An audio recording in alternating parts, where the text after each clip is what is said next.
On a tous été témoins du bradage de cette unité industrielle et je pense que ce sont des Burkinabés, des valets locaux qui à un moment donné ont été donc payés, je dirais, par les impérialistes qui ont saboté et détruit tout ce qui se trouvait ici.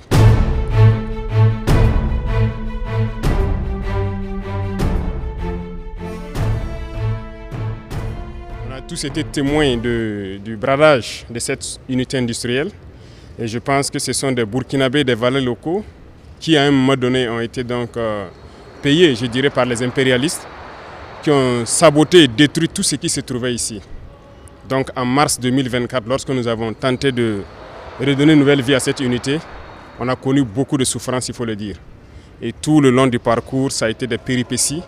Même pendant la construction, avec les nouveaux équipements qu'on avait commandés pour remplacer tous les anciens, des Burkinabés qui se sont inscrits pour travailler dans la reconstruction ont encore saboté des appareils nouvellement arrivés.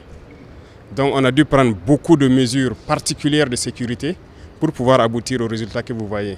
C'est pour dire que c'est une unité qui est combattue par l'impérialisme et ses valets locaux, mais nous sommes engagés résolument à redonner vie à cette unité, mais à toutes les unités en souffrance, parce que l'industrialisation du Burkina Faso, comme on l'a dit, nous le voulons et nous allons le faire, parce que c'est une grosse chaîne de valeur qui est créée ici.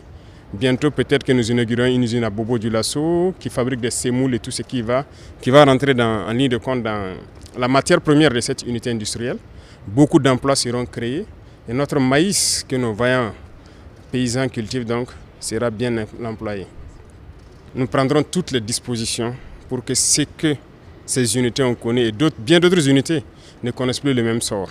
Voilà, le peuple attend beaucoup en termes d'industrie, en termes de transformation de sa matière première. Donc nous mettrons tout ce qu'il faut mettre en œuvre pour que les unités industrielles survivent pour le bonheur de notre peuple.